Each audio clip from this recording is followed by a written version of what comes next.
એટલે હું આવું જડબું લઈને આટા મારો શું થયું છે?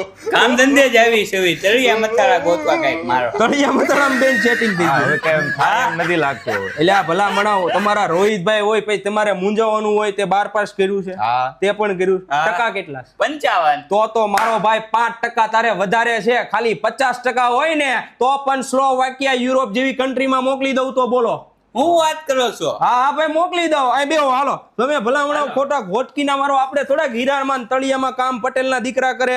તમને બેયને સ્લોવાકિયા મોકલી દઉં તો ને આજે નો અમારે મંજીરા વગાડવાના. અરે ના ભાઈ ના મંજીરા નથી વગાડવાના ભાઈ. ન્યા જઈને તમારે ભણવાનું છે, સાથે સાથે સારી કમાણી કરવાની છે. કેટલી કમાણી થઈ ખબર છે? કેટલી? પણ ટોપ આવ તમે આ હીરામાં તળિયા મથાળામાં 30,000 નું કામ કરો ને તો તમારો ડોહો ન્યા છે ને 1.5 લાખ રૂપિયાની કમાણી થાય. ખબર? હા ભાઈ સાચું બોલો. જાવું છે કે નહીં તમારે બેયને? હા હા હું અમારે હાલતા હાલતા જવાનું. ભાઈ હાલતા નથી જવાનું. એનવી ઇમિગ્રેશન વાળા એટલા ટ્રસ્ટેડ છે ને, અહીંથી જેટલા છોકરા ગયા છે ને ભાઈ એટલાને ત્યાં મૂકવા આવે એરપોર્ટે, ક્યાં? મુંબઈ.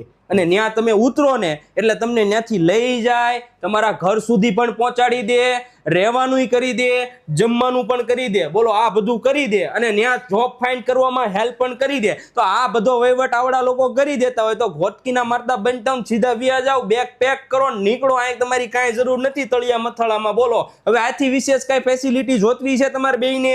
નહીં. તો સાની માનીના ઉપડોક નહીં. અને તમે પણ જો ભાઈ 12 પાસ હોય ને 55% હોય ને તો એનવી ઇમિગ્રેશનમાં પહોંચી જજો, જ્યાં તમારા છે ને ભાઈ ક્વિકલી વિઝા અપ્રૂવ થઈ જવાના અને છે ને તમે યુરોપમાં સેટલ થઈ જાઓ અને ધમ ધોકાર તમે કમાણી કરો મારા વાલા. અને ખાસ આ વિડીયો શેર કરી દો.